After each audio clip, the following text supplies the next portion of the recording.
Conferència Per què emmalaltim? Influència dels factors psicoambientals, organitzada pel Grup de Treball de Psicologia Psicosomàtica de la Secció de Psicologia Clínica de la Salut i Psicoteràpia del COP. L'activitat serà impartida pel Fernando Martínez Pintor i moderada per la Montserrat Fernández. La Montserrat Fernández és psicòloga habilitada general sanitària, amb postgrau en metodologia i avaluació en psicologia clínica i de la salut i en teràpia vital.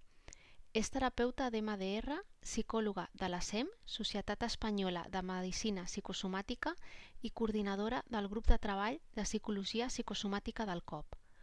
Abans de començar, us recordem que aquesta sessió tindrà una durada d'1 hora i 30 minuts, amb una primera part de ponència i un espai final destinat al torn de preguntes.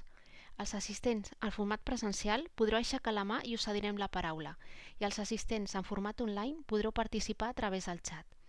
Us informem que la sessió sí serà gravada i que l'organitzador prohibeix expressament el registre audiovisual i la posterior difusió o exhibició de l'imatge en qualsevol suport, ja sigui material o electrònic.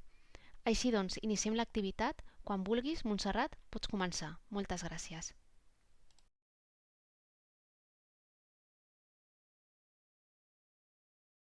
Especialista en reumatología, doctor en medicina y cirugía, y en la actualidad es director del Instituto de Reumatología y Antropología Médica de la Clínica de Nuestra Señora del Remei de Barcelona.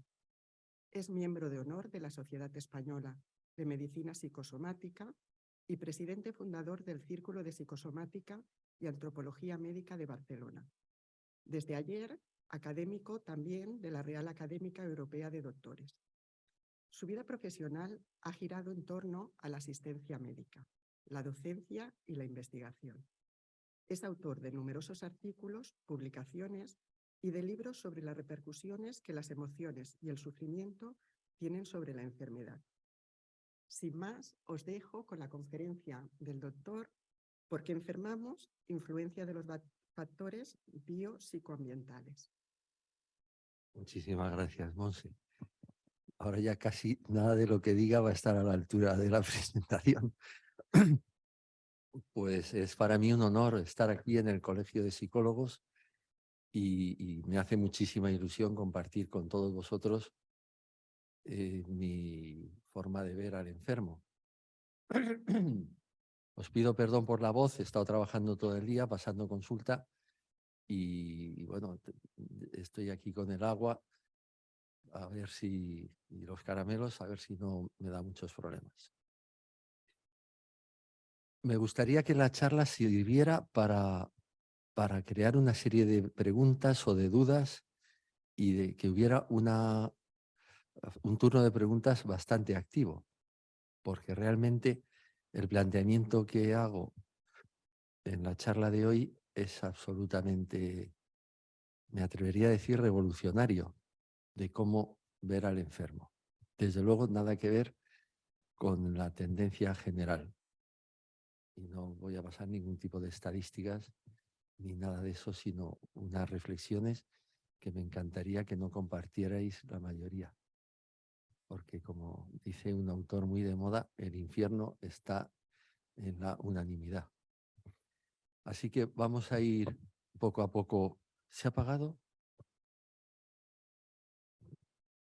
¿Sí? Ah, sí, perdón. Así que voy a empezar poco a poco, que me lo han explicado muy bien, pero ya se me ha olvidado, lo siento muchísimo.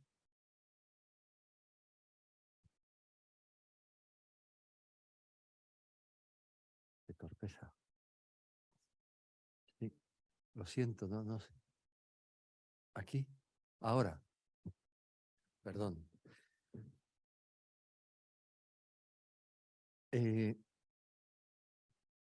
Por empezar por algún sitio, porque son muchísimos temas los que quiero ir tratando, por empezar por algún sitio, os traigo esta reflexión de Descartes. Esta reflexión, fijaros, de la profundidad de Descartes, que como sabéis, para Jacques Lacan, por ejemplo, con él empieza la filosofía moderna, incluso la medicina moderna, la cultura moderna, y sin embargo, en el discurso del método, Descartes hace esta reflexión. El alma, por lo cual soy lo que soy, está enteramente y verdaderamente distinta de mi cuerpo. Claro, no se puede estar más en desacuerdo. Lo que pasa es que yo comprendo que poner esta frase ahora, pues lo que está pensando todo el mundo es, pues del siglo XVII es verdad que se equivocó, pero bueno, tampoco tiene que ser tan grave. Pero el problema no es que lo dijera en el siglo XVII. El problema es que, como dice Antonio Damasio, que sabéis que es profesor de neurociencias en Stanford, California, esta visión cartesiana sigue impregnando toda la realidad actual, tanto de la investigación como de la clínica diaria. Esto ya empieza a ser más grave. O sea, que en 1995 alguien de la envergadura de Antonio Damasio diga que este pensamiento tan radical de separar el cuerpo y el alma sigue siendo actual, es tremendo. Esto puede sorprender, pero claro, si cogemos la definición de la OMS de 1948, la última definición que ha dado la OMS sobre el concepto de enfermedad, realmente creo que no hay mejor sitio para ponerla que donde estoy en este momento. Porque fijaros, dice, es una alteración y derivación del estado fisiológico en una o varias partes. O sea, de lo de psicológico ni está ni se le espera. O varias partes del cuerpo, por causas en general conocidas, manifestada. Luego ya no hablemos de las causas conocidas. Pues hay, como ahora veremos, multitud de enfermedades que son médicamente inexplicables. Esta es la definición oficial de la OMS, manifestada por síntomas y signos característicos y cuya evolución es más o menos previsible. Menos mal que pone lo de más o menos, solo hay que reflexionar sobre el COVID para ver si era previsible que un señor que hoy está perfecto, dentro de 2 horas está en intensivos y dentro de 2 horas más no sabemos. O sea que la definición de enfermedad de la OMS, la actual, la vigente, tiene estas características de mente y cuerpo totalmente cartesiano. Por no hablar de la definición de salud, que es del mismo tiempo. Vamos a reflexionar. Es un estado de bienestar físico, mental y social. Físico, mental y social. Y no solo la ausencia de enfermedad. Como dice un amigo mío, más que una definición de salud, parece una definición de orgasmo. Es un estado de bienestar físico, mental y social. O sea, una sensación excepcional realmente. Claro, con esta definición de salud no es raro que el DSM-5, el último, el que apareció en 2014, incluya el concepto de trastorno, que ya estaba, evidentemente. Pero si ahora ponen ustedes en el Google trastorno, les sale como 25, trastorno por déficit de atención, trastorno por déficit de intolerancia a la lactosa, a la fructosa, alimentario, por alteración cutánea, trastorno, todos son trastornos. Eso ha hecho que una psicóloga de Buenos Aires, Diana Compolongo, diga que dentro de poco se incluirá en el DSM-5 o en el DSM-6 trastorno por aburrimiento. Esto tiene la ventaja para la industria farmacéutica de que en el momento que hay un trastorno habrá que medicalizarlo, lógicamente. Tanto es así, tan radical y tan real, es que el director que fuera del DSM-4, Alain Frances, ha criticado durísimamente el DSM-5 por este concepto de trastorno tan sumamente enraizado y que ahora, pues si en sus consultas estoy seguro que lo ven a diario, que todo el mundo tiene algún trastorno de un tipo o de otro. Cuando en realidad el término trastorno lo crea Charcot. Charcot, como ustedes saben, seguía el método de Xavier Bichat, que pese a que murió con 35 años, fue de los primeros que en medicina siguió un riguroso orden en el estudio de las enfermedades. es verdad que lo había fusilado del conde de Buffon en la Ilustración. El conde de Buffon es el que se recorrió toda Europa para ver el tipo de flores y de plantas que había por Europa y luego las puso en París. Por eso era el jardinero de París, de los reyes, del tiempo de la Ilustración. Y lo que hizo por Europa fue estudiar meticulosamente todas las condiciones en las que se desarrollaban mejor las plantas y cómo eran sus raíces, en fin, un estudio exhaustivo. Así dio la posibilidad que Xavier Bichat hiciera en el Hotel Dieu de París, hiciera un estudio anatomopatológico por primera vez absolutamente exhaustivo. Es el método clínico. Y Charcot copió esto. ¿En qué consistía? En que él, que entre el Hospital de la Pitié y su consulta privada, ya saben que le llamaban el César, de hecho entre 1882 y 1892, se dice que es el siglo de oro de la hipnosis, porque Charcot hacía hipnosis junto con Bernheim en Nancy, que Charcot decía que los provincianos de Nancy, cuando realmente Hipólito Bernheim es el que tenía razón. Charcot decía que solo se podía sugestionar a las histéricas en el sentido de Paul Briquet, que es la fibromialgia actual, indudablemente.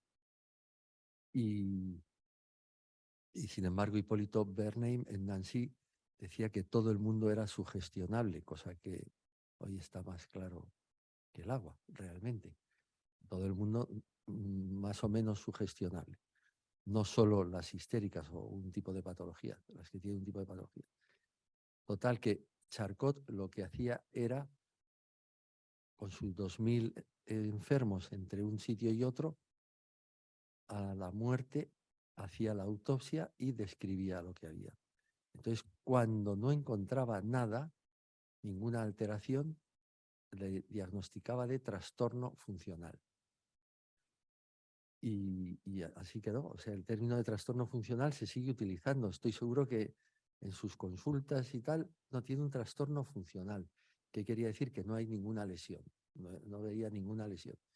Les diré, por cierto, que Charcot se considera el padre de la reumatología, el primer reumatólogo, porque describió enfermedades reumáticas como la artropatía psoriásica y la artropatía sifilítica, en fin. Este trastorno funcional, luego un catalán, Barraquer Bordas, ya le perfiló un poquito en los años 20. Ya habló de lesión bioquímica, ya dijo que había una lesión bioquímica, lo que podríamos decir una alteración de los neurotransmisores. Yo creo que se adelantó sobre 50 años a los conocimientos que tenemos actuales, porque lo que habló es de lesión bioquímica en los trastornos funcionales, que es lo que hoy obviamente ya sabemos. ¿Por qué enfermamos? Se llama el título de la charla. Pues vamos a ver la enfermedad a través de la evolución de la humanidad.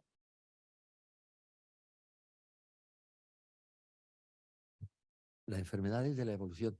Ya saben que hay una medicina darwiniana o evolucionista que dice que todo se puede explicar a la luz de la evolución, todas las patologías.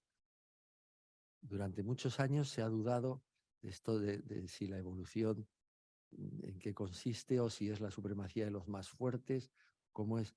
Lo que dijo Darwin está muy claro, es la supervivencia de los más aptos, de los más adecuados, de los más aptos, de los que mejor se adaptan, los más adecuados.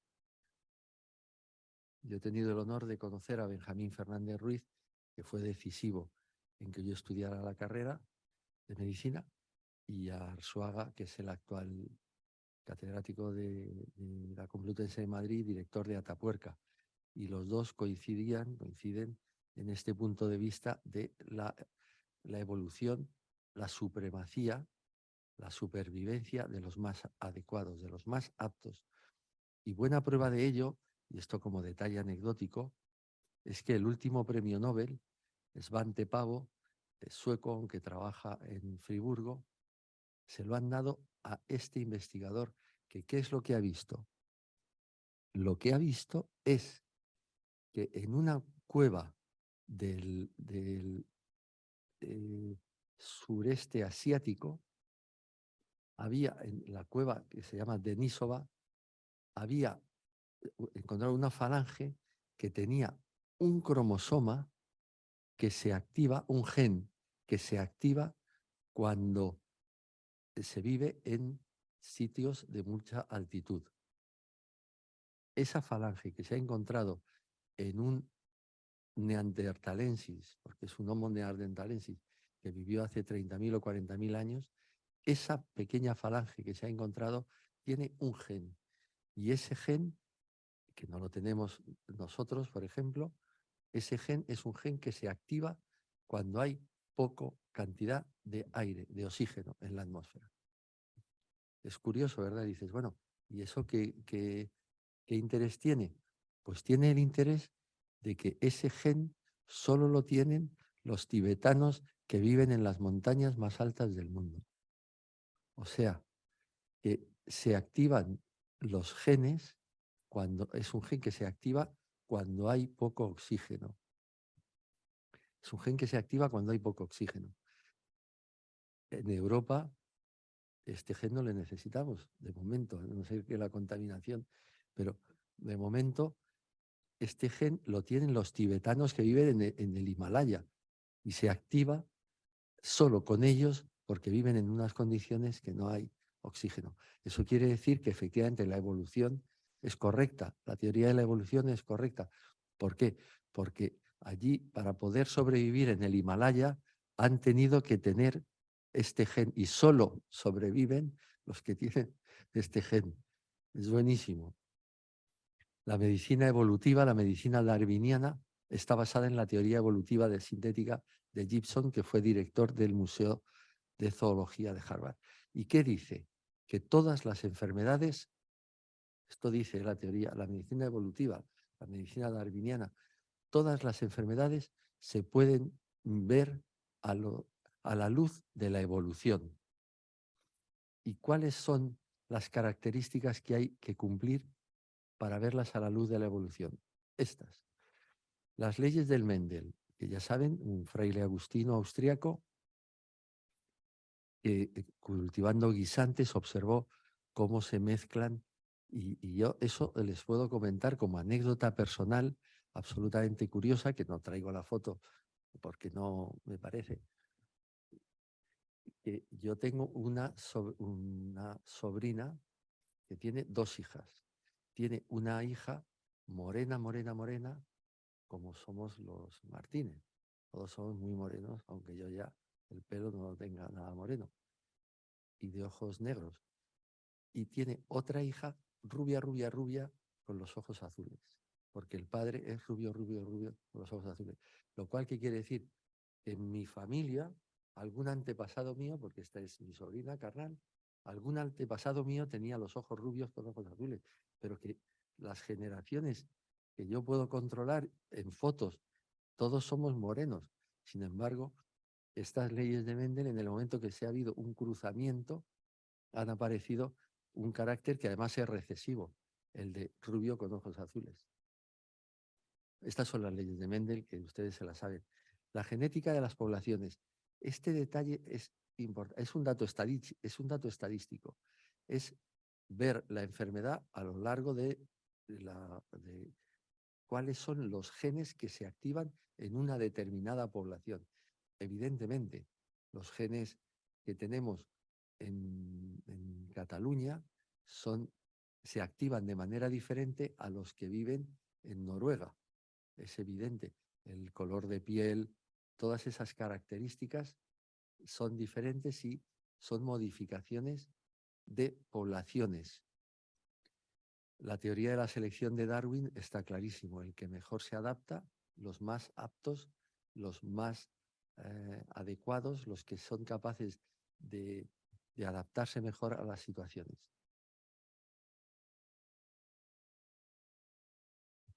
como a mí me gusta mucho este tema de la evolución, les voy a hacer un comentario. Dicen que a lo largo de la evolución se van produciendo lo que llaman los evolucionistas contingencias. Las contingencias evolutivas. Bien. ¿Qué es una contingencia evolutiva? Una glaciación, que la última ocurrió hace 12.000 años. A lo mejor nos toca. Otra contingencia evolutiva es que el continente africano se mueva hacia Asia.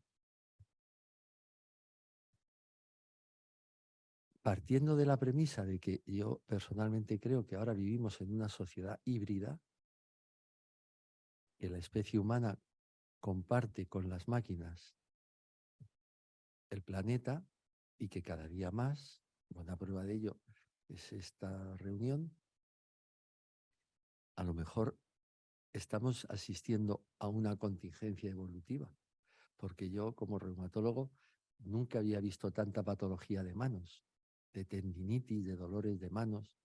A lo mejor estamos asistiendo a una contingencia evolutiva, que es como le llaman. ¿Qué es una contingencia evolutiva? El tener los ojos delante. El ir de pie no tanto, porque los monos que vivieron hace 40 millones de años también iban de pie. La característica que aparece con los Australopithecus, la famosa Lucy, o el Littlefoot, que es todavía más antiguo, que son de hace 4 millones de años, no es que fueran de pie, que iban, es que daban zancadas, que es un matiz muy bonito. O sea, no es solo que se mantenga de pie, también un oso o un chimpancé se mantiene de pie, es que es capaz de dar zancadas. Y la otra característica es la oposición del pulgar, la capacidad de prensión. Estos son modificaciones que se producen a lo largo de la historia, de la evolución, en base a las contingencias adaptativas evolutivas que se han ido produciendo. Lo que pasa es que, y el último punto hace alusión a esto, que podrá haber una mutación, no, perdón, podrá haber un cambio en las manos, por ejemplo, en la altura. Ahora es todo el mundo mucho más alto que yo. Cuando yo tenía 20 años no había mucha más gente, que mi madre tenía problemas para encontrar pantalones de mi talla. Ahora lo difícil será encontrarlos más pequeños. Eso es una contingencia, eso es una evolución. La especie se está evolucionando de alguna manera. A lo mejor también evolucionan las manos, porque ahora se utiliza muchísimo la tecnología, nos obliga al uso de las manos. Pero ¿cómo se produce eso? Cuando en un gen, el gen que se afecta, el gen que se muta, es de los gametos, es de las células sexuales del hombre o de la mujer. Si no, puede haber un cambio, pero no pasa a la siguiente generación, que es lo que decía Lamarck, que fue precursor de Darwin, que decía, yo me corto un brazo, mi hijo se corta un brazo, mi nieto se corta un brazo, al final nacerá sin brazo. No, tendría que afectar a los gametos, a las células de la reproducción. Como la charla se llama ¿Por qué enfermamos?, es conveniente, me ha parecido, hablar de la medicina evolutiva, que todo lo justifica a la luz de la evolución. ¿Cómo define la OMS los factores biopsicosociales? Pues influencias ambientales, lo que Christopher Weil, director del Instituto del Cáncer de Estados Unidos, llama exposoma. ¿Y qué es un exposoma? Pues la comida preparada, el ruido. ¿Saben ustedes que España es el segundo país más ruidoso del mundo, detrás de Japón? Yo creo que esta estadística debe estar hecha hace 5 o 6 años, que aún no estaba la señora Colau en la alcaldía, porque a lo mejor le habíamos quitado el puesto a Japón. Pero vamos, si sigue lo conseguiremos. Pues ambientales, exposomas, pues eso es la comida, pero también un exposoma para Christopher Weil son las vacunas. También es un medicamento, la aspirina es un exposoma. Es todo lo externo, todo lo que nos agrede desde fuera. Ambientales, sociales y culturales. que afectan a la salud y al comportamiento de las personas. Estos son los factores biopsicosociales para la OMS. Vamos a hacer un pequeño repaso de las infecciones, por ejemplo. ¿Por qué enfermamos? Pues por los factores biopsicosociales, pero también por las infecciones. Las infecciones, por ejemplo, como los virus, les pasa como a los terroristas, siempre van un paso por delante. Nosotros podemos estar en el aeropuerto que sea 3 horas para pasar la aduana. Tal. Si un terrorista quiere poner una bomba, no sé cómo, pero lo supera todo. Y ya nos lo demuestran cada día. Pues a los virus les pasa lo mismo. Hace unos años era el virus del SIDA, ahora ha sido el COVID, en breve será otro. Y claro, aquí influye un concepto apasionante que, como ustedes son muy jóvenes, les reto al futuro. Es el concepto de migratología. Dice Julian Huxley que el hombre, la especie humana, tiene 2 características. Lo que le distingue del resto de las especies son 2 características. Uno, que es capaz de cambiar de grupo social. Eso con la migratología, con las migraciones actuales, lo tenemos todos clarísimo. Pero además que es capaz de reproducirse fuera de su grupo de nacimiento. Eso también, cada día lo vemos más, las parejas de occidentales con orientales, con negros, con todo. Esas 2 características. Claro, esta migratología, esta característica inherente a la especie humana, hace que el riesgo de infecciones se multiplique de nosotros hacia los que nos vienen a ver y de los que nos vienen a ver hacia nosotros. El tema de la migratología es un tema que, miren, 5 minutos antes de entrar a esta sala preciosa, por cierto, estaba haciendo un WhatsApp con un colega de Santiago de Chile hablando de la migratología, porque ha habido otro colega desde Canarias, que a lo mejor conocen, Marco Gómez Sancho, que fue el presidente fundador de la Sociedad Española de Cuidados Paliativos, que como me ha oído alguna charla hablar de migratología, me ha dicho: Fernando, ese tema a ver si lo movemos. ¿Por qué? Porque la migratología afecta a todo el mundo. La migratología afecta a los epidemiólogos, afecta a los psicólogos, afecta a los médicos, afecta a los geólogos, afecta a los abogados, porque las leyes que tienen un señor en Italia a lo mejor no son las mismas, o ya no hablemos de Marruecos, o no hablemos de Estados Unidos. Esta migratología, este concepto de migratología, estoy seguro que aún, si sigo pensando, me vendrán más profesiones involucradas en el concepto de la migratología. Es un tema apasionante y de mucho futuro, que tarde o temprano se crearán facultades o máster en migratología, no tengo ninguna duda.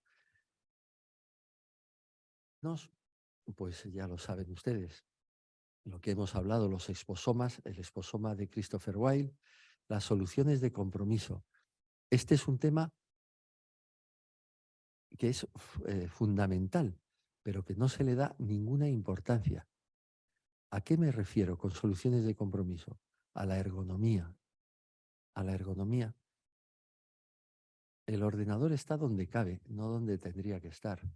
Las sillas no son las mismas sillas para un señor de una altura y de otra. La vida no está hecha ergonómicamente. Mire, yo hace muchos años trabajaba en París y había un congreso en Grenoble. Un congreso que se llamaba Dolor de espalda de niños y adolescentes. Dolor de espaldas de niños y adolescentes. En aquel congreso, les hablo de los años finales de los 80, 90, en aquellos años, en aquel congreso, se juntó en Grenoble, por supuesto, profesionales, fisios, psicólogos, médicos, rehabilitadores, reumatólogos, que es como yo con mi jefe, pero es que estaban los colegios, es que estaban los fabricantes de mochilas, es que fue impresionante. Eso es ergonomía. He de confesarles que cuando volví a Barcelona organicé el mismo congreso y convoqué a colegios, a fabricantes de pupitres. No vino nadie. Fue el congreso más numeroso en cuanto a asistentes de profesionales, el más numeroso que he organizado yo en mi vida. Está por ahí, se llama igual dolor de espalda de niños y adolescentes. Y no vino nadie. O sea, el tema de la ergonomía es un tema fundamental. Es un tema fundamental. Los coches, las sillas, los transportes públicos, que tanto se habla. El problema es que estamos distraídos con otro tipo. Pero si ustedes vieran la cantidad de pacientes que yo veo cuyo único síntoma es un problema ergonómico, que la silla donde está no es la correcta, que el ordenador lo tiene tal, una terapeuta nuestra de nuestro equipo con un dolor lumbar, y es que tenía que girarse, pues no me acuerdo bien, pero tenía al paciente aquí y el ordenador aquí, entonces estaba todo el rato así, y ya un día, oye Fernando, que me duele la espalda, que digo yo, era un problema ergonómico. Pero vamos, esto por decir un caso. Les puedo contar que en la consulta mía diaria yo veo problemas ergonómicos. Lo que pasa es que, en su momento lo publiqué, esta frase prácticamente igual, es mucho más fácil magnificar un hallazgo que darle valor a las cosas pequeñas. Es mucho más fácil, no es que tiene usted la espalda destrozada, y teniendo la espalda destrozada, ¿cómo no quiere que le duela? Pues si no tiene la espalda destrozada, lo que tiene es una mala ergonomía, eso es todo. Las enfermedades neurodegenerativas nos hacen enfermar, suerte que aparecen a partir de determinada edad, y las genéticas, los genes nos hacen enfermar.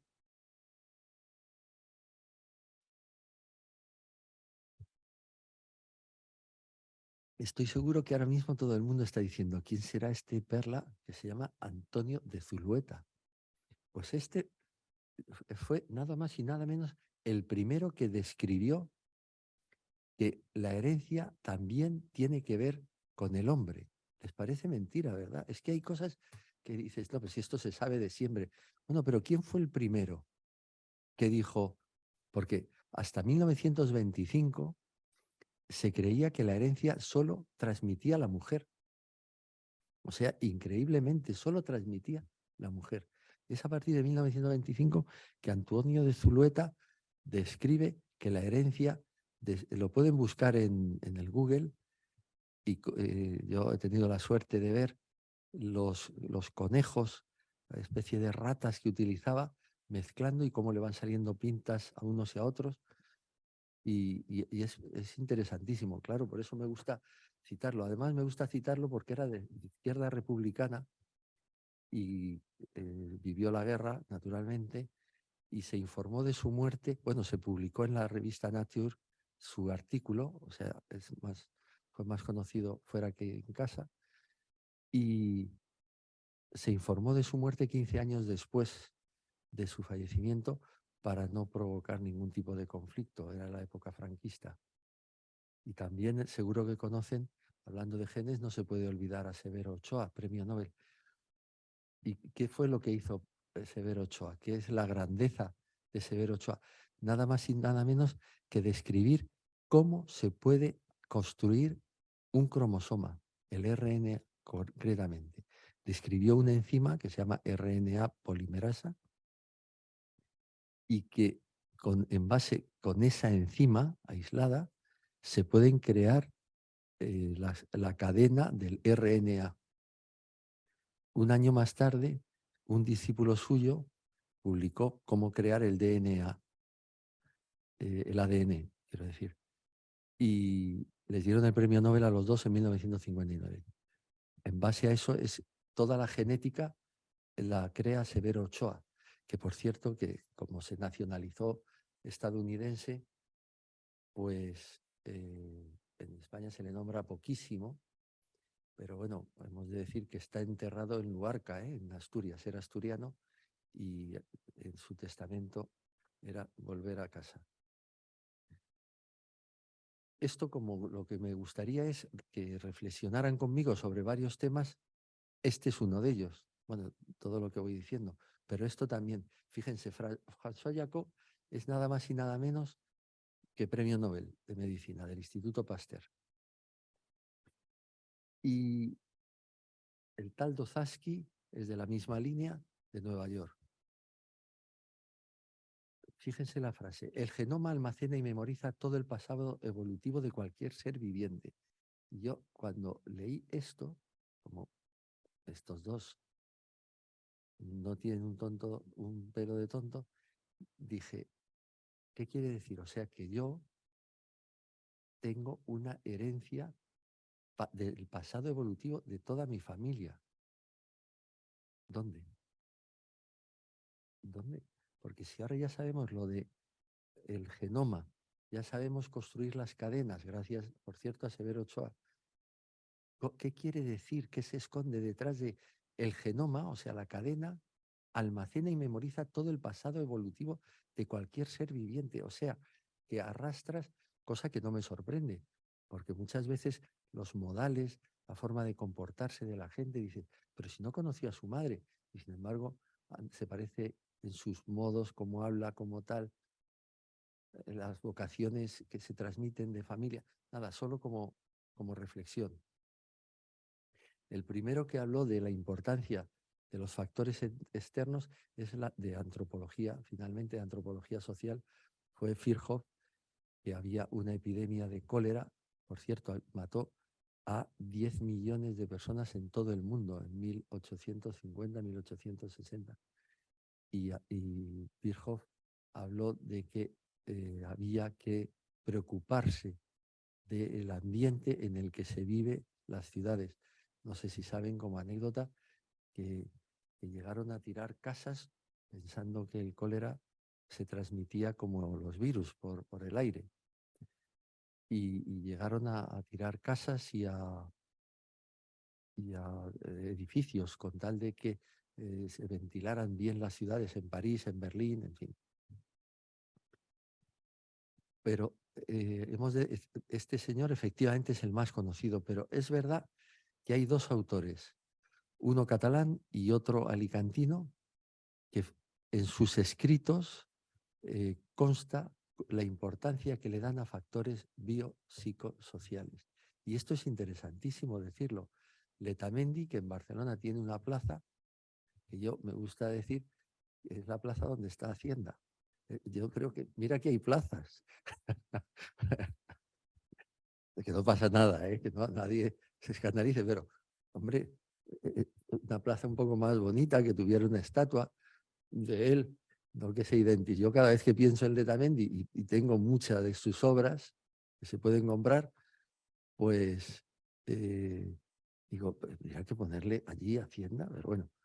Y José María Esquerdo en Villajoyosa, que, bueno, pues también en sus escritos hay muy pocos. Hay más escritos de Letamendi que de Esquerdo. Pero fíjense, Rolf Carballo, por ejemplo, que es uno de los padres de la psicosomática española, en 1975 hablaba de los problemas, de la importancia de los factores biopsicosociales. En la Universidad del Norte de Noruega, síntomas asociados a factores ambientales. Es tremendo la importancia que se le va dando poco a poco a los factores biopsicosociales. El electromagnetismo. No sé si están al corriente, pero yo cuando se hizo el edificio de gas natural, visité a muchísimas pacientes que tenían una lipodistrofia, unos huecazos en los muslos, porque el magnetismo ambiental les había destruido. Y aún hace poco relativamente que vi una persona con lo mismo y justo le había enviado a alguien que yo había visto en aquella época. Pero esto de los factores biopsicosociales, en este caso de los síntomas asociados a factores ambientales, es tan bonito. Este es un artículo del 2020. Síntomas que se asocian con esto. Yo podría decirles síntomas que se asocian con un señor que tiene debajo una gran superficie y que tiene la nevera, de día de noche está oyendo la nevera. también se relacionan los factores biopsicosociales con el tratamiento, con los tratamientos. Me consta que el paciente que tiene ahora con un psicólogo, con un médico o con una fisio, no viene. Pero bueno, ¿cómo que no viene? Pues no viene, porque no se presenta, no avisa. Entonces, algunas veces he oído, no, pero es que habría que cobrarles para adherirles al tratamiento. La adhesión al tratamiento es importantísima. ¿Y cómo dicen los alemanes? Esto es de la Universidad de Heidelberg, en Alemania. ¿Cómo dicen los alemanes que se puede conseguir mayor adherencia al tratamiento? Con la autonomía. ¿Qué es la autonomía? La autonomía, ya saben que empezó a tener sentido social a partir de Kant. Hasta entonces solo tenía un sentido político. Desde los griegos, la autonomía era un sentido estrictamente político. Desde Kant tiene sentido de que el paciente es capaz de resolver sus propios problemas. Esa sería la definición de autonomía. El sentimiento de soledad. Ya empieza a salir algo más que el mero ruido, ya el sentirse solo. La espiritualidad, que no religiosidad necesariamente, la espiritualidad. La alfabetización en salud. Fíjense si le da importancia los alemanes a la alfabetización en salud. ¿Qué quiere decir? Enseñar a la población, hacer reuniones con las personas y explicarles la importancia de los factores de todo, de la importancia de las vacunas, la importancia del ruido, la importancia, el enseñar en qué consiste en que un señor tenga un trastorno, como decíamos, funcional. ¿Qué es un trastorno funcional? Que al paciente le llegue, pero de mano de un experto, no de manos de Google, que naturalmente está mentalizado para tal. Un catalán, Federico Mayor Zaragoza, cuando fue presidente de la UNESCO, hizo la educación para todos a lo largo de toda la vida. La Carta de la Tierra del año 2000. Educación para todos a lo largo de toda la vida, no solo en salud. Claro, él era presidente de la UNESCO, pero hay que enseñar a la población para que tenga conocimiento de lo importante que es adherirse al tratamiento, que si tiene hora a las 4, que venga a las 4. Y además a veces llaman, no, es que no me encuentro bien. No, es que si se encontrara usted bien, no hacía falta que viniera. Precisamente, si tiene que venir es porque no se encuentra bien. Este trabajo es precioso y es el que demuestra todo el tema de la epigenética y todo el tema de los factores ambientales. Esto lo publicaron en 1964. ¿Y en qué consiste el trabajo de Jacob y Monod, del Instituto Pasteur de París? La Escherichia coli, que está en todos en los intestinos, tiene un gen que se llama el gen que inactiva la lactosa. El gen que inactiva la lactosa es capaz de producir una enzima que se llama lactasa. Bien, ese gen solo se activa en presencia de lactosa. Es decir, mi madre murió de cáncer de colon. Estoy seguro que tengo un gen que se activa en función de el entorno, que el entorno de mi madre fue muy claro, por el que se activó, evidentemente. Pero ese gen lo tengo. La clave está en que no se active, lo cual quiere decir que la importancia de los factores biopsicosociales. El primero que habla, seguro que lo conocen, es George Engel, el primero que habla de la importancia de los factores biopsicosociales, pero un paso más. Ya habla de sentimientos de la persona. Habla del sentimiento de soledad y habla del sentimiento de desesperanza.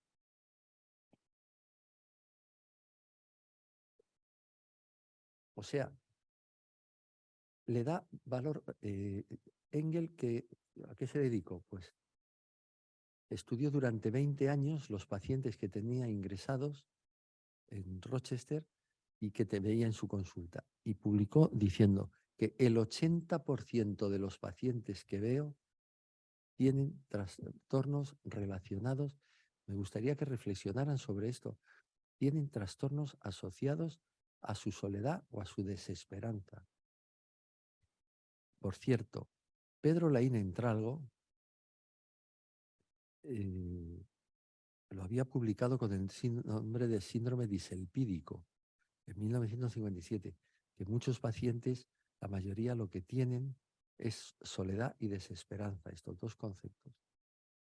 Lo que pasa es que don Pedro Leina Entralgo se equivocó. Primero lo publicó en castellano, con lo cual la difusión fue mucho menor. Y segundo, le puso el nombre complicadísimo de diselpídico, que yo muchas veces digo que el día que me aprenda el nombre me presento a notario, porque el nombre de diselpídico seguro que tiene alguna raíz griega o latina que a él le gustó. Pero si lo hubiera llamado de una forma más normal, quiero llamar otra vez su atención como motivo de reflexión de, madre mía, si llevo ya, el tema de evitar etiquetas. Evitar etiquetas.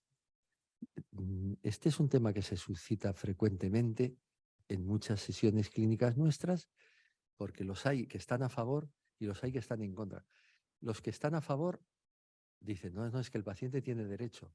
Sí, sí, pero luego viene el paciente y es que esta mañana he visto una paciente, no, es que he ido a tal sitio y me han dicho que tengo tal enfermedad. Y claro, no me recupero porque yo no puedo pensar tener esto.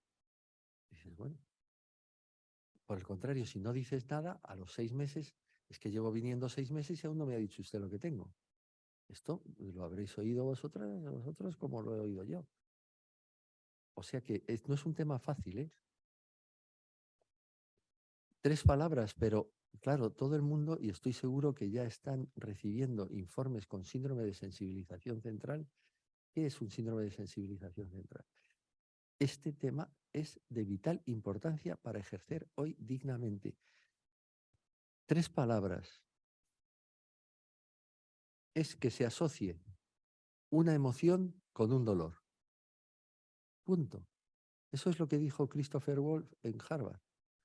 He observado que si se produce un dolor, un pincho, o yo al salir me tuerzo el tobillo y a la vez me llaman que mi hijo o mi hija están en el hospital, ese dolor, aunque no haya lesión, repito, aunque no haya lesión, ese dolor queda grabado en el sistema límbico en una zona que se llama núcleo accumbens y núcleo estriado. Entonces, a alguno de ustedes que les gusten como a mí las neurociencias dirá, pero en los trastornos obsesivos compulsivos no era el núcleo accumbens el que está estimulado, activado.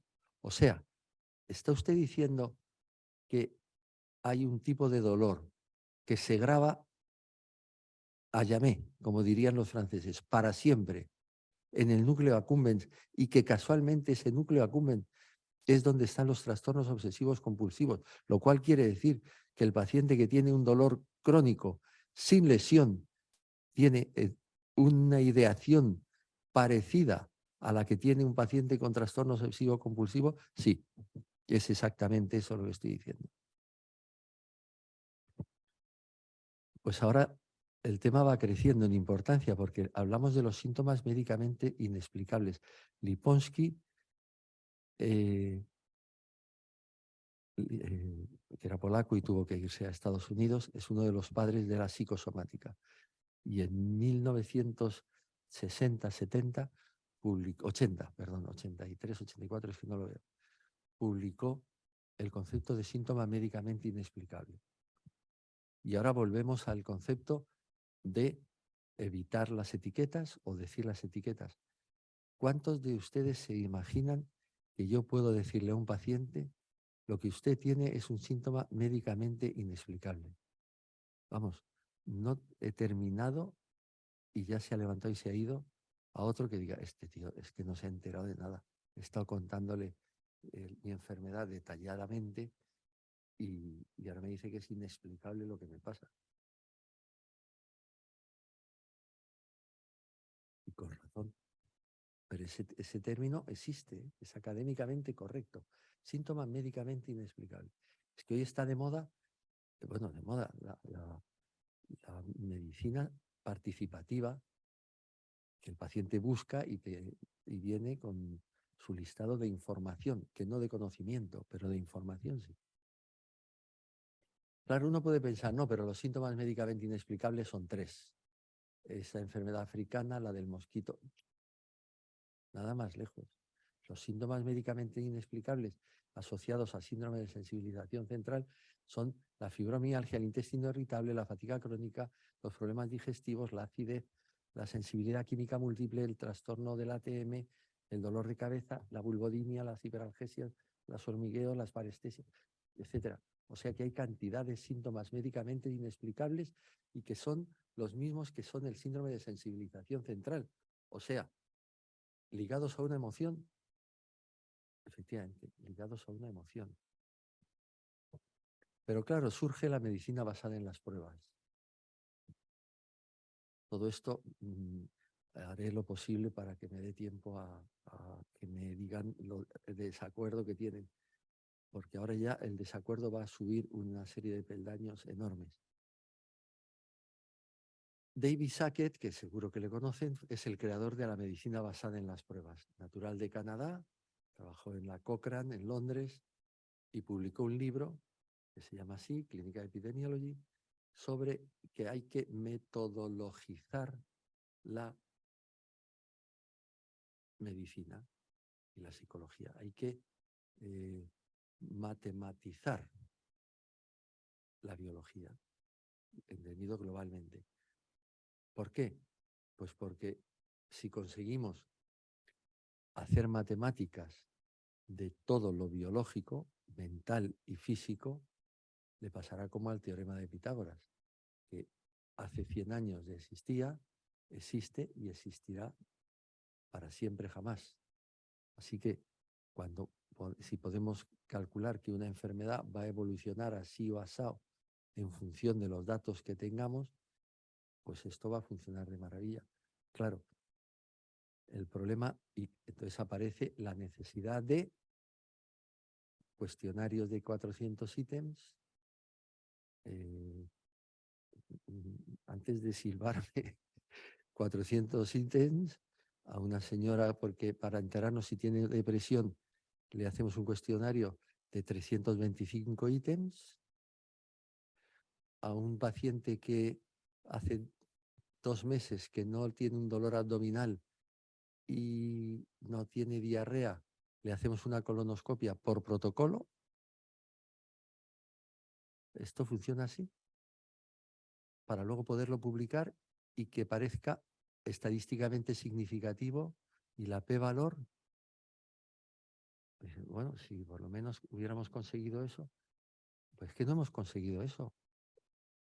Porque la Asociación Americana de Estadística, repito, la Asociación Americana de Estadística dice que esos datos inducen a un falso aspecto científico y que no tiene el menor rigor. Y Sander Greenland, profesor de la Universidad de Lausanne, con 800 epidemiólogos más de todo el mundo, dicen que eso de la p-valor y lo estadísticamente significativo, que es una estupidez, que no tiene el menor sentido, que solo sirve para las publicaciones. A fuerza de ser sinceros, hemos de decir que en el libro el propio Sackett dice el trabajo de escuchar, el arte de la medicina. El clínico está practicando buena medicina, una comprensión del impacto de los factores interpersonales. Eso no se puede matematizar. Eso no se puede hacer matemáticas. Es verdad, como decía Galileo, ¿no?, que las matemáticas está escrita, la naturaleza está escrita con caracteres matemáticos. Sí. Y Newton decía, quisiera ver la naturaleza como la ve Dios con matemáticas. Pues sí, todo eso está muy bonito, pero no tiene sentido. A día de hoy no se puede matematizar la psicología, la medicina, la fisioterapia, porque influyen muchísimos factores. Los síntomas médicamente inexplicables están relacionados con los factores biopsicosociales. ¿Cómo se puede matematizar un factor biopsicosocial como el ruido? ¿A quién le afecta más? ¿A que tenga el oído más sensible, menos sensible? el síndrome de sensibilización central, Yunus, los factores biopsicosociales. ¿Cómo se puede matematizar, metodologizar la reacción de una vacuna? La alta autoridad francesa de salud, el modelo biopsicosocial, el dolor crónico. Voy a ir un poquito más rápido. Este dolor, seguro que la mayoría de ustedes no han oído hablar de él y les parecerá mentira. ¿Cómo yo he podido vivir sin saber que existía este tipo de dolor con mi profesión? Pues, ¿qué? Pues que es un tipo de dolor que no tiene lesión y que se llama nociplástico y que es el dolor que no tiene lesión. Es un dolor sin lesión, porque como dice ahí, está alterada la nocicepción, no, surge de una nocicepción alterada, a pesar de que no hay daño. Una nocicepción alterada. O sea, se percibe dolor porque hay una alteración. Pero ¿cómo puede ser posible? Tendría que haber unos receptores que están engañando. Los hay. Es el premio Nobel del año 21. 21.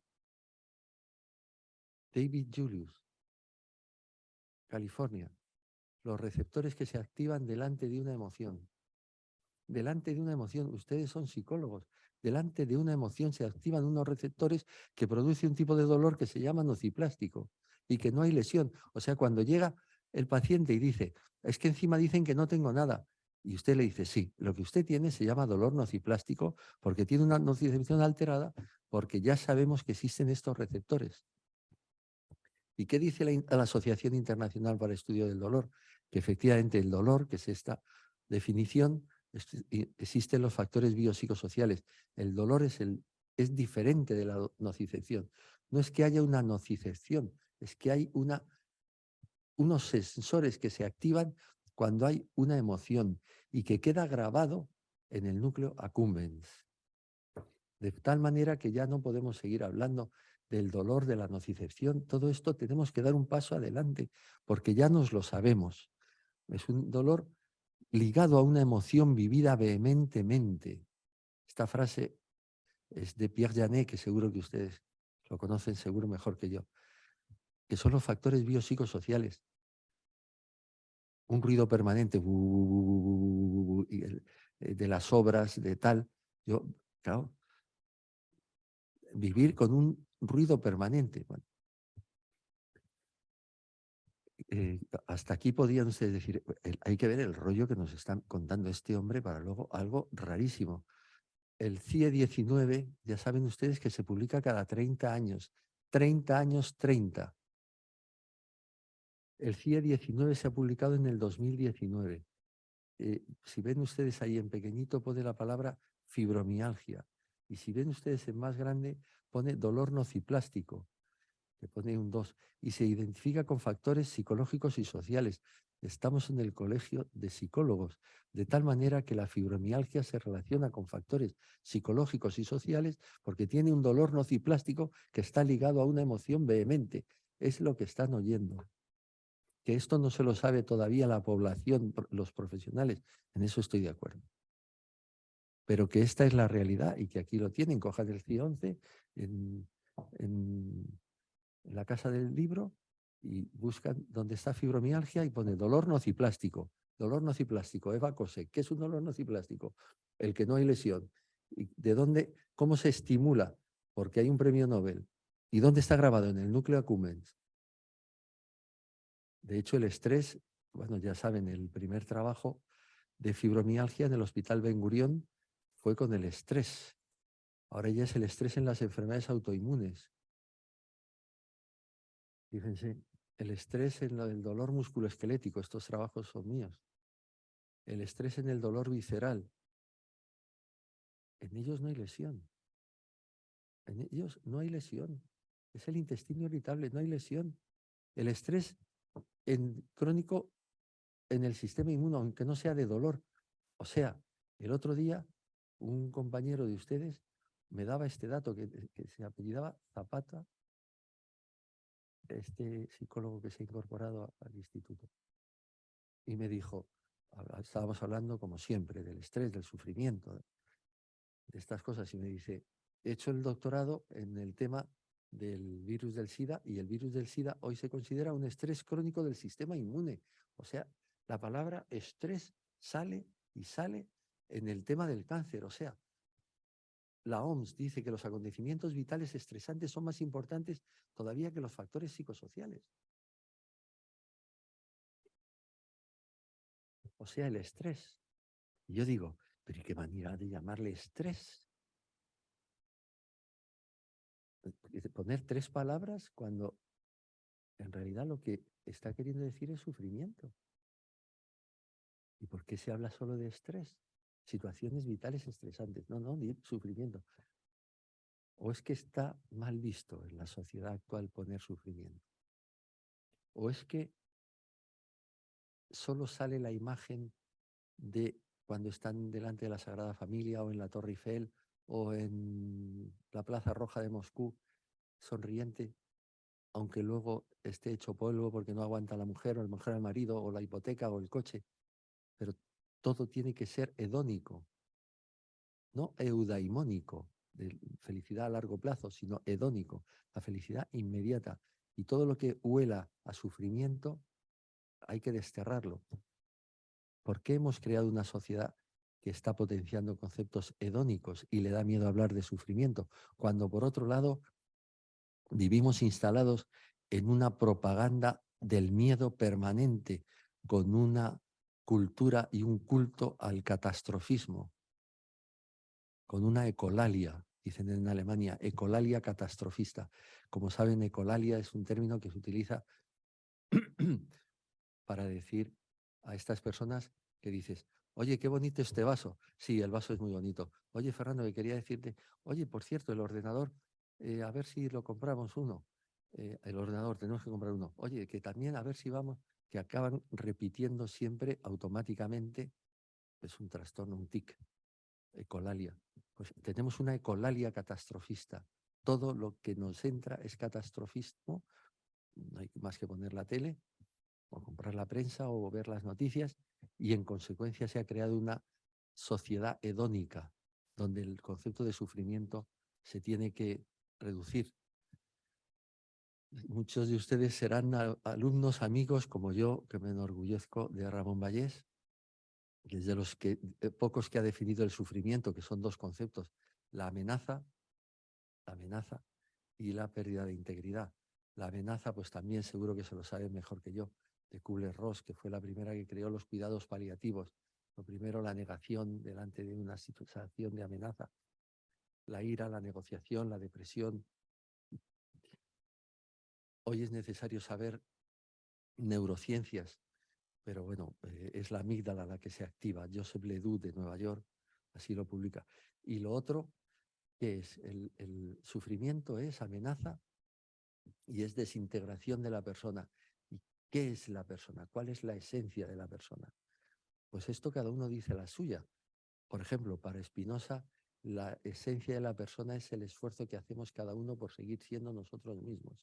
Porque yo mañana, cuando me levante, quiero seguir siendo Fernando Martínez Pintor, pero no físicamente, sino todo lo que me envuelve. ¿Qué es todo lo que me envuelve? Pues naturalmente que mi casa, mi familia, mi coche, esa es la desintegración de la persona. La esencia es seguir siendo uno mismo para Spinoza. Para los existencialistas como Kierkegaard es la capacidad de reflexión, la voluntad y la libertad. Las enfermedades de la voluntad ya se las saben seguro, de Ernest Villot, de los hospitales de París de 1850. La psicastenia, cuando además de cansado tienes ansiedad. La abulia, yo pintaría este salón de actos, pero es que no tengo fuerzas. La procrastinación, ya lo haremos mañana. Eso en España sabemos mucho con Mariano José de Larra. Vuelva usted mañana, que hoy no me apetece. Y el taedium vitae, el aburrimiento, como decía Diana, con Polongo acabaremos tratando el aburrimiento, cuando está en la esencia de las personas. Como dice Marcos Gómez Sancho, presidente de la Sociedad de Cuidados Paliativos, si no has sufrido nunca, ten un poco de paciencia. ¿Y qué nos hace ¿Qué nos hace sufrir? Voy a ir un poco deprisa, luego me paro en lo que quieran. Solo, por ejemplo, el dolor físico, las contingencias, los proyectos que tenemos en la vida, que a veces nos salen, el mal de pena, el sentimiento de culpa, que es un concepto precioso, de la cantidad de pacientes que yo veo que han llevado a su madre a una residencia y luego ha fallecido y se arrepienten y no hay quien les quite ese sentimiento. Y yo lo único que les digo es, haga lo que tenga que hacer. Cuando me dicen, es que no sé si llevar a mi madre, haga lo que tenga que hacer, pero con una condición sine qua non. No se arrepienta nunca de lo que haga, porque su madre se va a morir antes que usted. Es la ley natural y ojalá sea así. Y cuando muera, no se arrepienta de la decisión que ha tomado. La perversidad del lenguaje, que es un tema que me apasiona, como el daño que podemos hacer los profesionales. Yo pongo siempre un ejemplo, que es a mí mañana viernes, a las 10 de la mañana, entra una paciente porque le duele una rodilla y me trae un análisis, y yo digo, este análisis no lo veo claro. No me gusta nada, ¿eh? No me gusta nada este análisis. Voy a mirármelo el fin de semana, pero bueno, a ver el lunes qué decisiones tomamos. Hasta el lunes. Ahora le diré que le den hora, pero el lunes nos vemos. Pero, doctor, ya veremos, a ver el lunes qué hacemos. No quiero anticipar, pero se pasa el fin de semana llorando.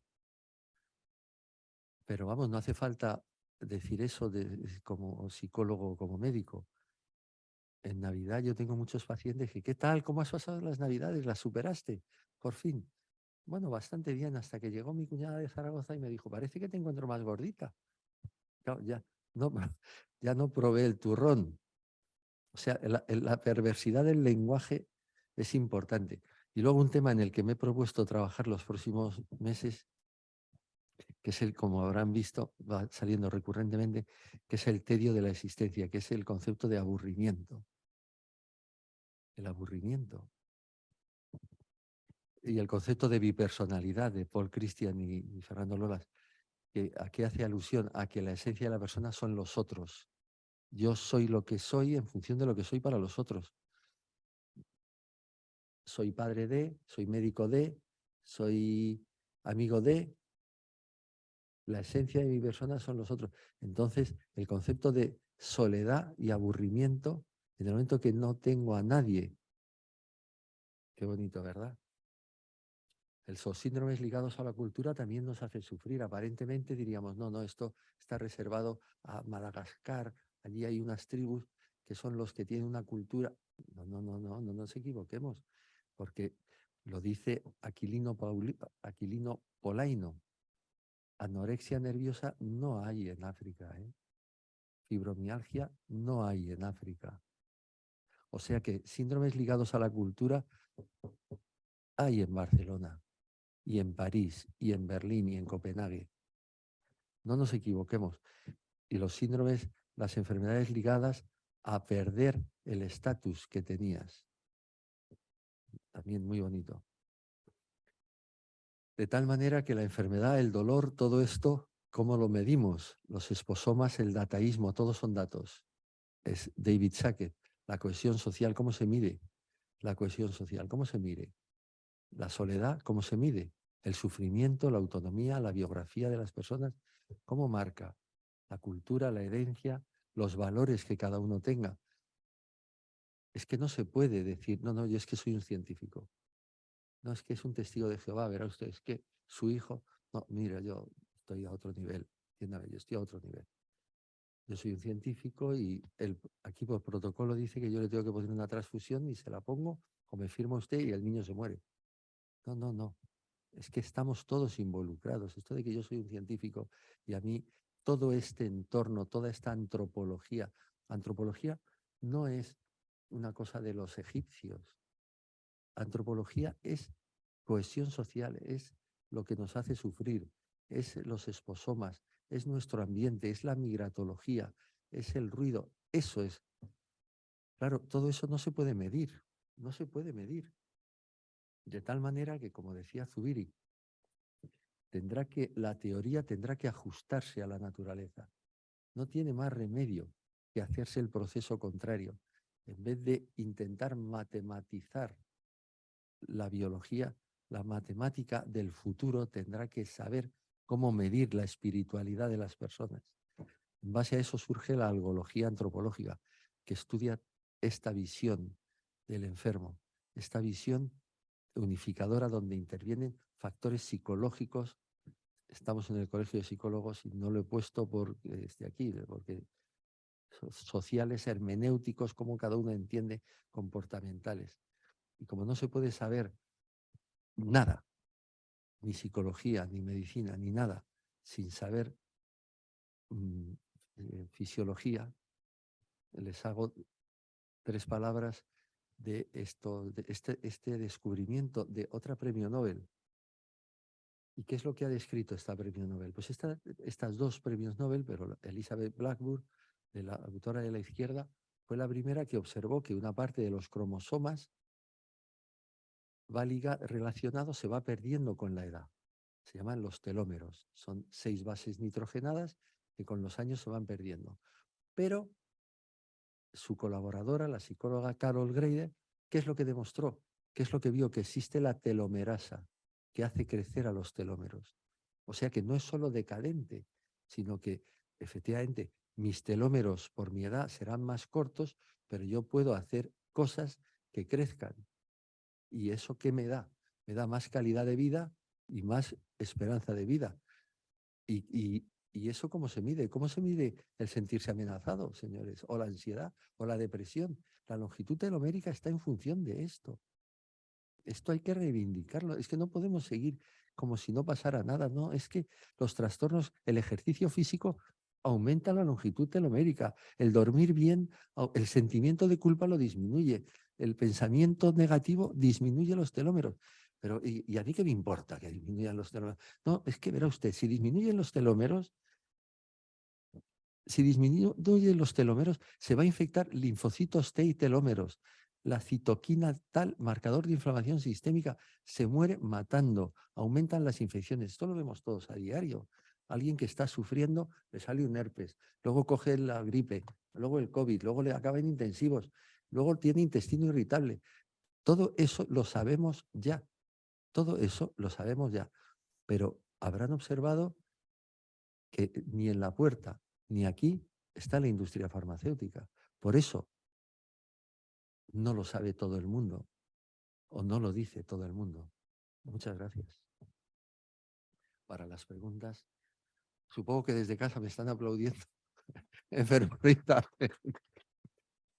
Así que no sé si me he pasado mucho, pero cualquier discusión, cualquier tipo de pregunta, estaré dispuesto. Menos si me preguntan para qué sirven las diputaciones provinciales, esa respuesta no creo que la tenga.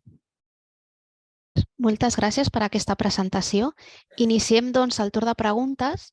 En primer lloc, serà el torn dels assistents presencials, als quals podreu aixecar la mà i us cedirem la paraula, i després donarem pas als assistents online, que podeu intervenir a través del xat enviant les vostres preguntes al departament del COP. Moltes gràcies.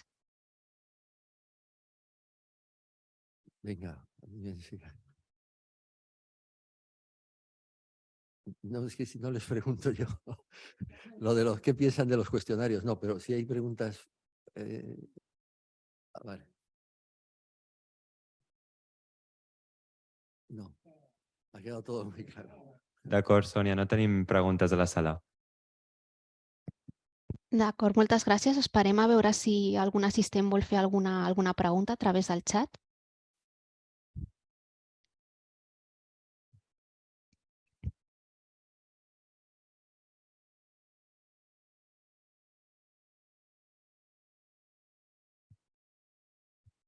Sí, es que no queda Us fácil. recordem a tots que després de la conferència us enviarem un qüestionari de valoració, d'acord, que podreu emplenar durant una setmana.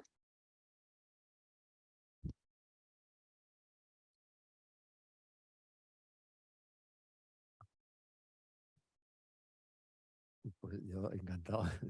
Se lo saben todo. Te diré. No, nada, muchísimas gracias. Si no hay ninguna pregunta. Sí, no.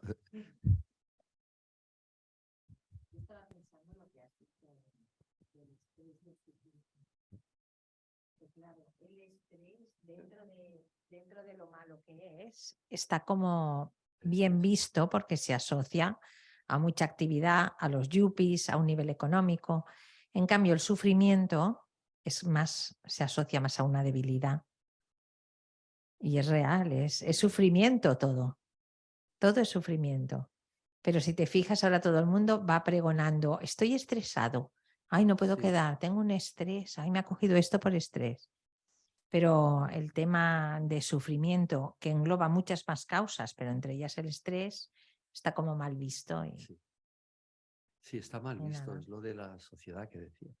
Está Mm. como mal visto. Pero a mí me llama la atención, de todas formas, me llama la atención el que la propia OMS utiliza términos eufemísticos, o sea, bueno, por ahí está. Situaciones vitales estresantes. Mm. No, pero es que en inglés, evidentemente, está el suffering, o sea, el sufrimiento tiene su palabra. Situaciones vitales estresantes. ¿Y por qué no se pone sufrimiento? No, es como reflexión. Yo no tengo la respuesta, ni mucho menos, ni sé qué es mejor tampoco, Sí, sí. pero sí que me hace, como me he dedicado y me dedico toda mi vida al dolor y a las somatizaciones, a estas enfermedades, digo, ¿por qué publican y ponen situaciones vitales estresantes? Hay un listado de situaciones vitales estresantes con una puntuación cada una según lo que te afecta. Pero ¿por qué no ponen sufrimiento? Si realmente, o sea, que a uno le despidan, no es una situación vital estresante, es un sufrimiento que tiene amenazada porque va a tener que cambiar a su hija de colegio, porque él va a dejar de poner gasolina, se siente amenazado, como decíamos con Kubler-Ross, que haría la valoración primero, tal. ¿Por qué no se habla claramente? Y el razonamiento que es mío, y estoy encantado de que no estén de acuerdo, es que tenemos una sociedad hedónica. Es una sociedad. Si no, ¿qué explicación tiene que todo el mundo cuelgue imágenes donde se lo está pasando de maravilla? Porque Sí, detrás de ese de sí, maravilla, sí. luego vienen a nuestras consultas, ¿eh? Sí, Y también. ustedes, Sí. cuando está el paciente llorando porque cualquier situación vital estresante, le dices, ¿y cómo dices que te llama? Pepi, ¿no? Voy a ver tu Instagram. Y las fotos de Instagram son Mm. las que vemos pasando por la Sí. Sagrada Familia. Bueno, están todos y todas con un ambiente como de fiesta permanente. Pues estoy seguro que acaban y se hacen la foto y están todos hechos polvo, visitando a los psicólogos, a los médicos. Y es verdad, es motivo de reflexión. Yo lo digo muchísimas veces, que el siglo XIX fue el mal del siglo, decía Alfred de Musset, era el aburrimiento. Vuelvo a hablar de él. El siglo XX creo que fue el siglo de los totalitarismos. Y el siglo XXI es el siglo del hedonismo. Aunque esto del totalitarismo, también hay un autor que seguro muchos de ustedes conocen, coreano que trabaja en Friburgo, que se llama Chalan, que dice que el dataísmo es una forma de totalitarismo. A mí me gusta muchísimo el concepto de sociedad híbrida. Estamos creando, que ya se ha creado, pero que lo lógico y lo natural será que vaya a más. Somos una sociedad híbrida. Yo hoy no podría venir si no vengo con el PEN o mi secretaria que ha enviado aquí la conferencia. O sea, es que somos híbridos. El que es híbrido no es el coche. El híbrido es la especie humana. Esto tampoco se dice. Y que esto no se puede olvidar en la medicina evolucionista darwiniana, de que naturalmente se tendrá que producir una contingencia evolutiva, que a lo mejor es una glaciación, a lo mejor tanto que del cambio climático, pues a lo mejor el cambio climático lo que nos lleva es a que modifiquemos nuestra relación con las máquinas, con la tecnología, y que aparezca alguna modificación en las manos que haga que no aparezca tanto patología de manos. Longitud telomérica. Por cierto, el libro de Elizabeth Blackburn se llama La longitud de los telómeros o algo así. Y se lo recomiendo. Las investigadoras tienen una ventaja sobre los investigadores, que son en general mucho más pragmáticas, mucho más prácticas. Y este libro de Elizabeth Blackburn, que es premio Nobel, y es esto, o sea, ¿cómo puede una revista decir que no publica un artículo porque la significación estadística, pero ¿cómo se puede valorar el ejercicio físico? ¿Cómo se puede matematizar el ejercicio físico? Si depende de la musculatura, de la edad, o es que vamos a ir haciendo biopsias de la musculatura, de la edad, del terreno, del zapato. O sea, no, es que no, la p-valor no, esto es ridículo, es que, en fin, o el sentimiento de culpa, que es una reflexión de que algo de lo que he hecho no está bien. Y claro, eso es inmedible. Y esto son nuestros pacientes. Lo que pasa es que luego para publicar nos exigen una serie de criterios. Bueno, no tengo que decirle, en fin, los artículos nuestros, teniendo como marcador el alfa-amilasa del sufrimiento, precisamente. Mi primer libro se llamaba Fibromialgia y dolor de espalda, 2 maneras de expresar el sufrimiento. Esa fue mi propuesta. Y lo escribía, pues lo había escrito yo, pero ella me había ayudado con la vicerrectora de la Universidad Internacional de Cataluña, que ha fallecido, Núria Durany, que en paz descanse. Y me dice, Fernando, los libros yo ya sé que no se escriben para que se vendan, pero es que si el tuyo le llamas así, no vas a vender, no vas a vender ni uno. Por lo menos pon el estrés y el sufrimiento. Y entonces el libro se llama Fibromialgia, dolor de espalda, 2 maneras de expresar el estrés y el sufrimiento. Creo que tampoco se vendió ninguno de todas formas. Tenemos algunas intervenciones en el chat. Nos comentan que les parece muy interesante la exposición sobre el aburrimiento y lo que puede provocar en la persona y que considera que tenemos miedo al dolor físico y mental. Gracias. Sí. Me encanta el concepto de aburrimiento. No sé si usted iba a preguntarme algo. Justo, sí, quería preguntarte sobre esto. ¿Esto mismo? Sí. Eso que has dicho que quieres empezar ahora a investigar. Sí, quiero... el concepto de taedium vitae lo utiliza por primera vez Epicuro, siglo III a.C. Lo traduce Séneca como siempre lo mismo. Qué bonito, ¿verdad? O sea, siempre lo mismo. Ese es el concepto de aburrimiento para Séneca, siglo I. Agustín de Hipona, el tedio de la existencia, dice. Es más profundo, claro. San Agustín, aparte de santo, era un grandísimo filósofo. No hay nada más bonito escrito sobre la memoria que lo que escribió San Agustín en su libro Confesiones.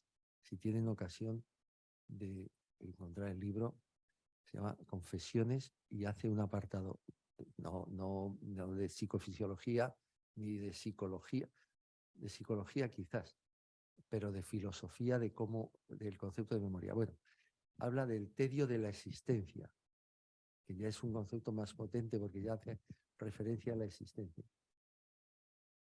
El mal del siglo de Alfred de Musset, George Sand, Chopin, todos tenían aburrimiento. El siglo del romanticismo, todos estaban aburridísimos. Tanto que llegaban al suicidio en este aburrimiento. Fernando Pessoa, romántico portugués. Una de las definiciones más bonitas que he visto del aburrimiento.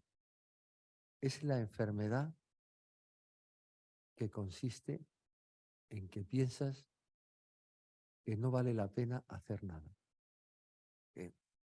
Fuerte, ¿eh?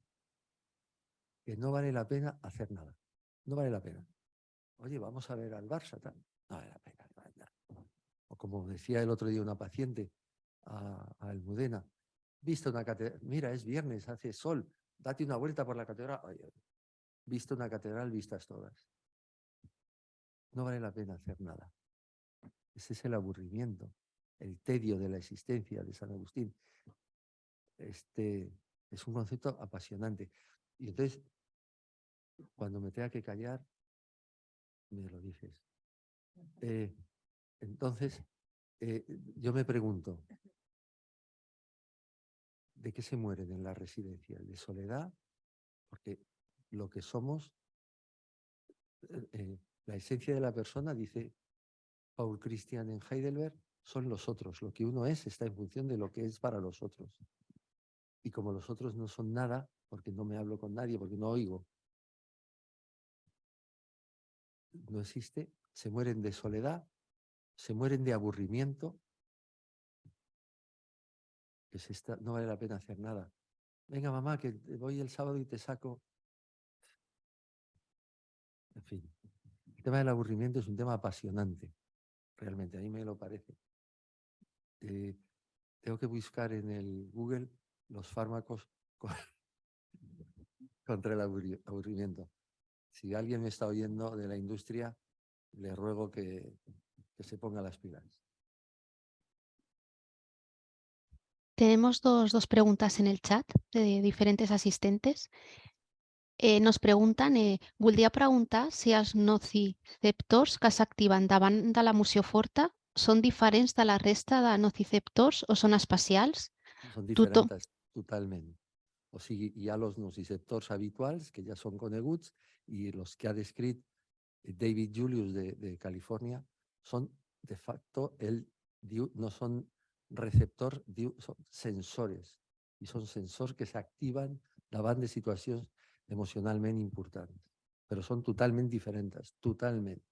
No és, per això li han donat el Premi Nobel, perquè ha descrit un nou tipus de sensor que s'activa davant de situacions d'estrès. Són diferents. I ens pregunta també si tothom en té de la mateixa manera i quantitat. Gràcies. No tinc ni idea. No crec que ni el mateix David Julius, que he tingut la sort de parlar amb ell, sàpiga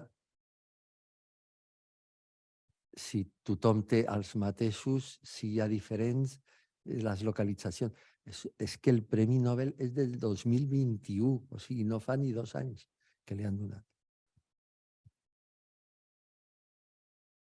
D'aquí 10 anys segur que ja sabrem molt més. Però és important la reflexió. Són sensors que s'activen davant de situacions emocionalment vehementes, importants. I a més, una vegada que puja al sistema límbic, s'activa una zona, el núcleo accumbens, que queda gravat totalment per sempre. Llavors, això no hi ha fàrmac que tregui del núcleo accumbens aquesta gravació. Per això el malalt diu, és que em fa mal tot. Sí, ja ho sabem, que et fa mal tot el cos. Sí, evidentment. Però és que no em troben res. És que no hi ha lesió, és que per definició el dolor nociplàstic no hi ha lesió. És un dolor que està gravat a les emocions. I vosaltres, com psicòlegs, segur que teniu molts malalts amb aquestes característiques. Tenim una pregunta més al chat. Ens comenten, a raíz de lo que ha explicado de la medicina evolutiva, ¿cree que podría tener algún efecto evolutivo, en su opinión, el extenso uso actual de la reproducción asistida? Muchas gracias. Claro, a mí me gusta muchísimo el concepto de contingencias evolutivas. Yo sí creo que estamos viviendo una contingencia evolutiva tan seria como la de una glaciación o un corrimiento de tierras. Yo estoy seguro. Si la sociedad híbrida, que es un concepto que me encanta, o la reproducción, el cambio de todo esto, cómo va a influir y qué resultado vamos a tener final, no lo sé, nunca lo he reflexionado, no conozco en profundidad. Pero sí que creo que no sé si mi generación o las que ya han nacido vivirán, pero yo sí creo que estamos a las puertas de una contingencia evolutiva, de alguna situación, de la que por otra parte no tenemos que alarmarnos. A lo largo de la historia de la humanidad, el Australopithecus, Lucy, de hace 4 millones de años, desde entonces, fíjense, desde hace 350.000 años, no hay ningún cambio morfológico en el hombre, en la persona, en la especie humana. Desde hace 350.000 años. Somos iguales que los de hace, físicamente, que los de hace 350.000 años.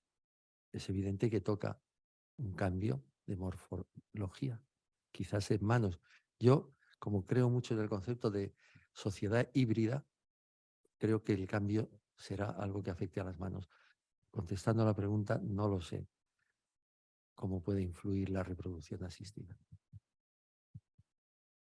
Moltes gràcies. No tenim més preguntes al xat. No sé si hi ha alguna altra pregunta a la sala, Raül. No, no tenim més preguntes, Sònia. D'acord, moltes gràcies. Doncs en aquest cas, com no hi ha més consultes, donaríem per tancada la sessió, però abans et cedeixo la paraula, Fernando, per si vols dir alguna paraula de tancament abans de finalitzar. Pues nada, que ha sido un honor estar aquí en el Colegio de Psicólogos y un placer, y que espero que no se hayan aburrido demasiado con mi charla. Muchísimas gracias.